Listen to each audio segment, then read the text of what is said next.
Hello friends, welcome back to Poetry on the Bayou. I'm sitting outside again and I've brought my journal outside with me today so that I'm doing some writing and enjoying the sounds of the birds in the trees and listening for the hummingbirds that may be coming by soon. But today I'd like to share with you the poem about a snapping turtle from Bayou Song, a book of Bayou poems. And here is an image of a alligator snapping turtle. These are fierce not alligators, fierce turtles, and they get to be very large, and they are not something you really want to come into contact with. But I wrote a poem called Things to Do If You're a Snapping Turtle. This is the illustration by Anna Cantrell. I just love this illustration with the snapping turtle carrying his Cajun house on his back. So here's what you do if you're a snapping turtle.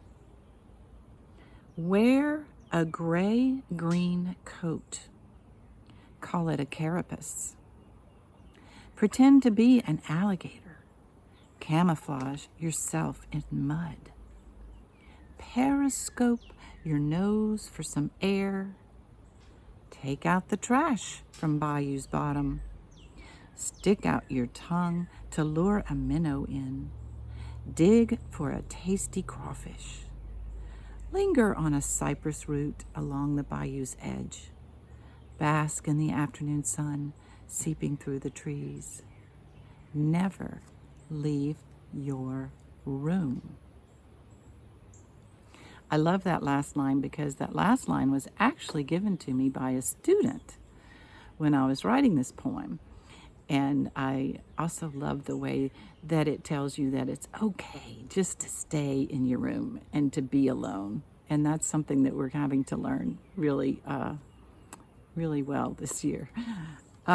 So I'm going to invite you to think about writing a things to do poem.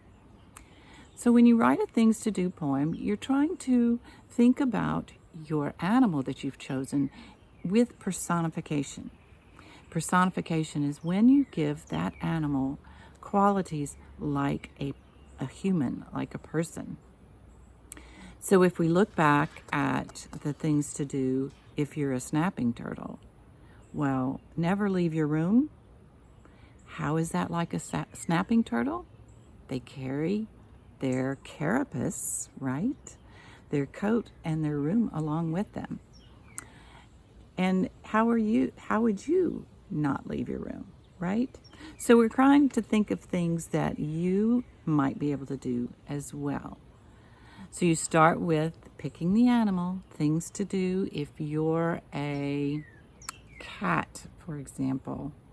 My cat is lazing around right here on the deck, totally asleep, taking a snooze, right? So that would be certainly something that a person would do as well as a cat, right? So have fun writing your own things to do poem. See you next time.